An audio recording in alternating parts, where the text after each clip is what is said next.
يا بني إسرائيل اذكروا نعمتي التي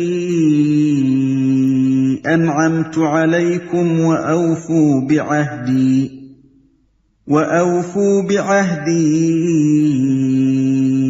أوف بعهدكم وإياي فارهبون۔ اے بنی اسرائیل، ذرا خیال کرو میری اس نعمت کا جو میں نے تم کو عطا کی تھی۔ میرے ساتھ تمہارا جو عہد تھا اسے تم پورا کرو، تو میرا جو عہد تمہارے ساتھ تھا اسے میں پورا کروں، اور مجھی سے تم ڈرو۔ اے بنی اسرائیل۔ اسرائیل کے معنی ہیں عبداللہ یا بندہ خدا۔ یہ حضرت یعقوب کا لقب تھا جو ان کو اللہ تعالیٰ کی طرف سے عطا ہوا تھا۔ وہ حضرت اسحاق علیہ السلام کے بیٹے اور حضرت ابراہیم علیہ السلام کے پوتے تھے۔ انہی کی نسل کو بنی اسرائیل کہتے ہیں۔ پچھلے 4 رکوعوں میں تمہیدی تقریر تھی جس کا خطاب تمام انسانوں کی طرف عام تھا۔ اب یہاں سے 14ویں رکوع تک مسلسل ایک تقریر اس قوم کو خطاب کرتے ہوئے چلتی ہے جس میں کہیں کہیں عیسائیوں اور مشرکین عرب کی طرف بھی کلام کا رخ پھر گیا ہے، اور موقع موقع سے ان لوگوں کو بھی خطاب کیا گیا ہے جو حضرت محمد صلی اللہ علیہ وسلم کی دعوت پر ایمان لائے تھے۔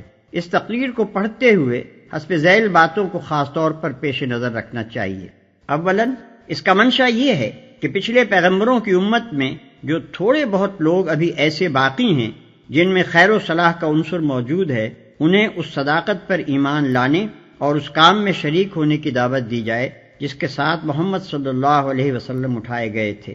اس لیے ان کو بتایا جا رہا ہے کہ یہ قرآن اور یہ نبی وہی پیغام اور وہی کام لے کر آیا ہے جو اس سے پہلے تمہارے انبیاء اور تمہارے پاس آنے والے صحیفے لائے تھے۔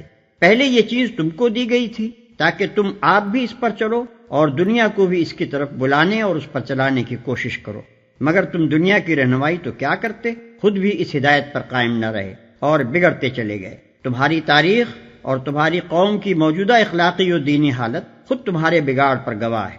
اب اللہ نے وہی چیز دے کر اپنے ایک بندے کو بھیجا ہے اور وہی خدمت اس کے سپرد کی ہے۔ یہ کوئی بیگانہ اور اجنبی چیز نہیں ہے، تمہاری اپنی چیز ہے، لہذا جانتے بوجھتے حق کی مخالفت نہ کرو بلکہ اسے قبول کر لو۔ جو کام تمہارے کرنے کا تھا مگر تم نے نہ کیا، اسے کرنے کے لیے جو دوسرے لوگ اٹھے ہیں ان کا ساتھ دو۔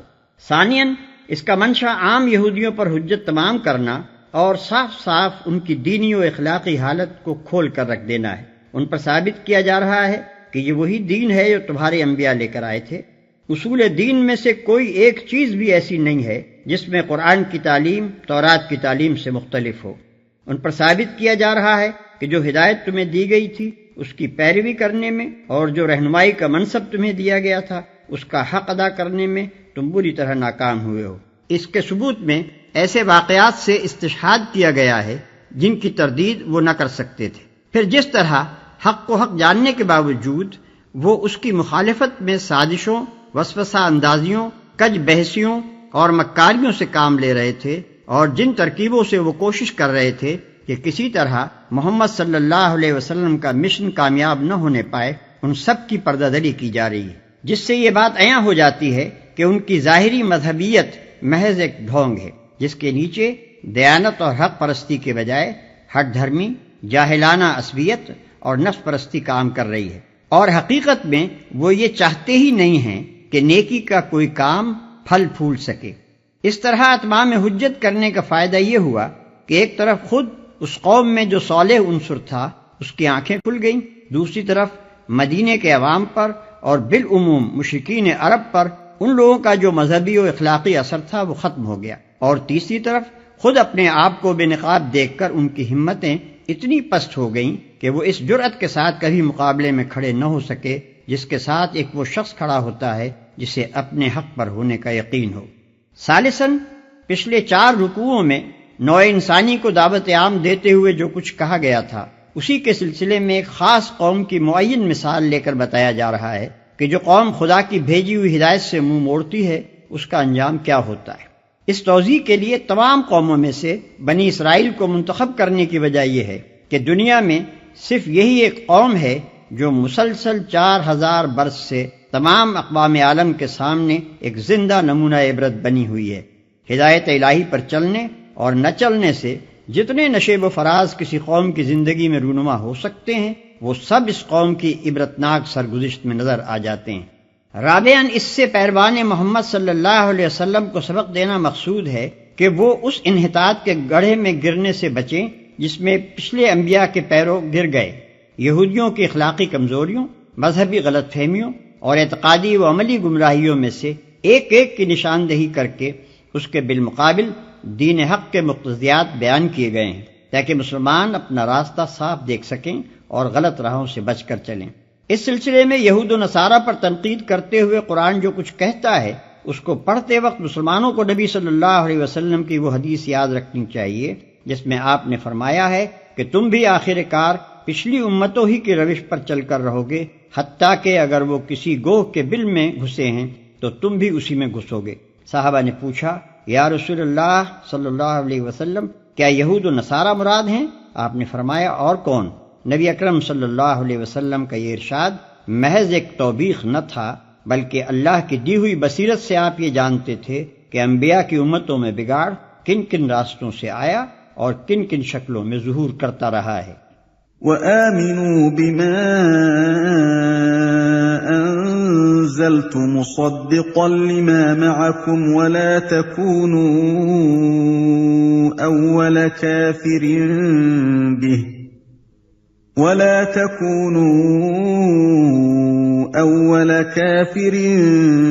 بِهِ وَلَا تَشْتَرُوا بِآيَاتِي ثَمَنًا قَلِيلًا وَإِيَّايَ فَاتَّقُونِ۔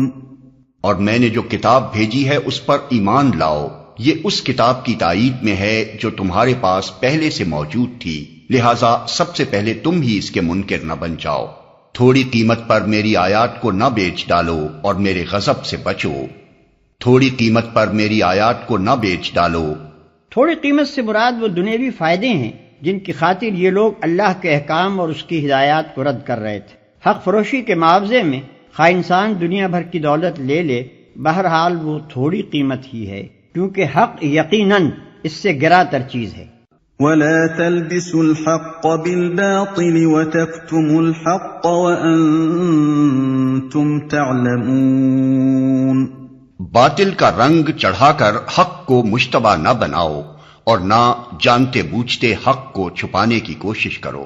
اس آیت کو سمجھنے کے لیے یہ بات پیش نظر رہنی چاہیے کہ اہل عرب بالعموم ناخواندہ لوگ تھے اور ان کے مقابلے میں یہودیوں کے اندر ویسے بھی تعلیم کا چرچا زیادہ تھا، اور انفرادی طور پر ان میں ایسے ایسے جلیل القدر عالم پائے جاتے تھے جن کی شہرت عرب کے باہر تک پہنچی ہوئی تھی۔ اس وجہ سے عربوں پر یہودیوں کا علمی رعب بہت زیادہ تھا۔ پھر ان کے علماء اور مشائخ نے اپنے مذہبی درباروں کی ظاہری شان جما کر اور اپنی جھاڑ پھونک اور تعویذ گنڈوں کا کاروبار چلا کر اس رعب کو اور بھی زیادہ گہرا اور وسیع کر دیا تھا۔ خصوصیت کے ساتھ اہل مدینہ ان سے بے حد مرعوب تھے کیونکہ ان کے آس پاس بڑے بڑے یہودی قبائل آباد تھے۔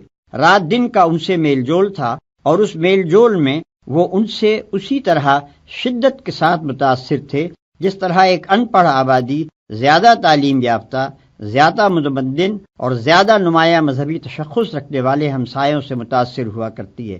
ان حالات میں جب نبی صلی اللہ علیہ وسلم نے اپنے آپ کو نبی کی حیثیت سے پیش کیا اور لوگوں کو اسلام کی طرف دعوت دینی شروع کی تو قدرتی بات تھی کہ ان پڑھ عرب اہل کتاب یہودیوں سے جا کر پوچھتے کہ آپ لوگ بھی ایک نبی کے پیرو ہیں اور ایک کتاب کو مانتے ہیں؟ آپ ہمیں بتائیں کہ یہ صاحب جو ہمارے اندر نبوت کا دعویٰ لے کر اٹھے ہیں، ان کے متعلق اور ان کی تعلیم کے متعلق آپ کی کیا رائے ہے؟ چنانچہ یہ سوال مکے کے لوگوں نے بھی یہودیوں سے بارہا کیا، اور جب نبی صلی اللہ علیہ وسلم مدینہ تشریف لائے تو یہاں بھی بکثرت لوگ یہودی علماء کے پاس جا جا کر یہی بات پوچھتے تھے، مگر ان علماء نے کبھی لوگوں کو صحیح بات نہ بتائی۔ ان کے لیے یہ کہنا تو مشکل تھا کہ وہ توحید جو محمد صلی اللہ علیہ وسلم پیش کر رہے ہیں غلط ہے، یا انبیاء اور کتب آسمانی اور ملائکہ اور آخرت کے بارے میں جو کچھ آپ کہہ رہے ہیں اس میں کوئی غلطی ہے، یا وہ اخلاقی اصول جن کی آپ تعلیم دے رہے ہیں ان میں سے کوئی چیز غلط ہے۔ لیکن وہ صاف صاف اس حقیقت کا اعتراف کرنے کے لیے بھی تیار نہ تھے کہ جو کچھ آپ پیش کر رہے ہیں وہ صحیح ہے۔ وہ نہ سچائی کی کھلی کھلی تردید کر سکتے تھے، نہ سیدھی طرح اس کو سچائی مان لینے پر آمادہ تھے۔ ان دونوں راستوں کے درمیان انہوں نے طریقہ یہ اختیار کیا تھا کہ ہر سائل کے دل میں نبی صلی اللہ علیہ وسلم کے خلاف، آپ کی جماعت کے خلاف اور آپ کے مشن کے خلاف کوئی نہ کوئی وسوسہ ڈال دیتے تھے، کوئی الزام آپ پر چسپاں کر دیتے تھے، کوئی ایسا شوشہ چھوڑ دیتے تھے جس سے لوگ شکوک و شبہات میں پڑ جائیں، اور طرح طرح کے الجھن میں ڈالنے والے سوالات چھیڑ دیتے تھے تاکہ لوگ ان میں خود بھی الجھیں اور نبی صلی اللہ علیہ وسلم اور آپ کے پیرووں کو بھی الجھانے کی کوشش کریں۔ ان کا یہی رویہ تھا جس کی بنا پر ان سے فرمایا جا رہا ہے کہ حق پر باطل کے پردے نہ ڈالو، اپنے جھوٹے پروپیگنڈے اور شریرانہ شبہات و اعتراضات سے حق کو دبانے اور چھپانے کی کوشش نہ کرو، اور حق و باطل کو خلط ملط کر کے دنیا کو دھوکہ نہ دو۔ وَأَقِيمُوا الصَّلَاةَ وَآتُوا الزَّكَاةَ وَارْكَعُوا مَعَ الرَّاكِعِينَ۔ نماز قائم کرو اور زکوٰۃ دو، اور جو لوگ میرے آگے جھک رہے ہیں ان کے ساتھ تم بھی جھک جاؤ۔ نماز قائم کرو، زکوٰۃ دو۔ نماز اور زکوٰۃ ہر زمانے میں دین اسلام کے اہم ترین ارکان رہے ہیں۔ تمام انبیاء کی طرح انبیاء بنی اسرائیل نے بھی اس کی سخت تاکید کی تھی، مگر یہودی ان سے غافل ہو چکے تھے۔ نماز باجماعت کا نظام ان کے ہاں تقریباً بالکل درہم برہم ہو چکا تھا۔ قوم کی اکثریت انفرادی نماز کی بھی تاریک ہو چکی تھی، اور زکوٰۃ دینے کے بجائے یہ لوگ سود کھانے لگے تھے۔ أَتَأْمُرُونَ النَّاسَ بِالْبِرِّ وَتَنْسَوْنَ أَنفُسَكُمْ وَأَنْتُمْ تَتْلُونَ الْكِتَابَ أَفَلَا تَعْقِلُونَ۔ تم دوسروں کو تو نیکی کا راستہ اختیار کرنے کے لیے کہتے ہو، مگر اپنے آپ کو بھول جاتے ہو، حالانکہ تم کتاب کی تلاوت کرتے ہو۔ کیا تم عقل سے بالکل ہی کام نہیں لیتے؟ وَاسْتَعِینُوا بِالصَّبْرِ وَالصَّلَاةِ وَإِنَّهَا لَكَبِيرَةٌ إِلَّا عَلَى الْخَاشِعِينَ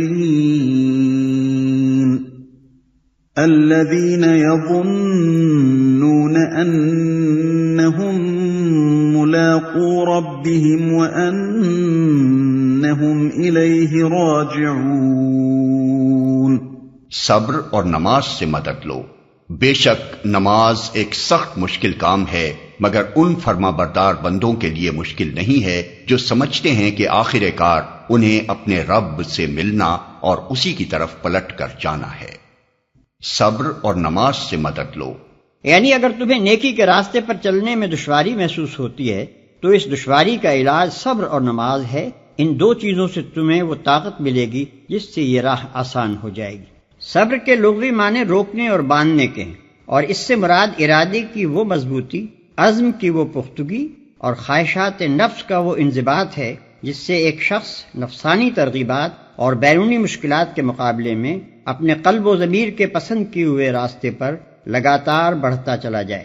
ارشاد الہی کا مدعا یہ ہے کہ اس اخلاقی صفت کو اپنے اندر پرورش کرو اور اس کو باہر سے طاقت پہنچانے کے لیے نماز کی پابندی کرو۔ انہیں اپنے رب سے ملنا اور اسی کی طرف پلٹ کر جانا ہے۔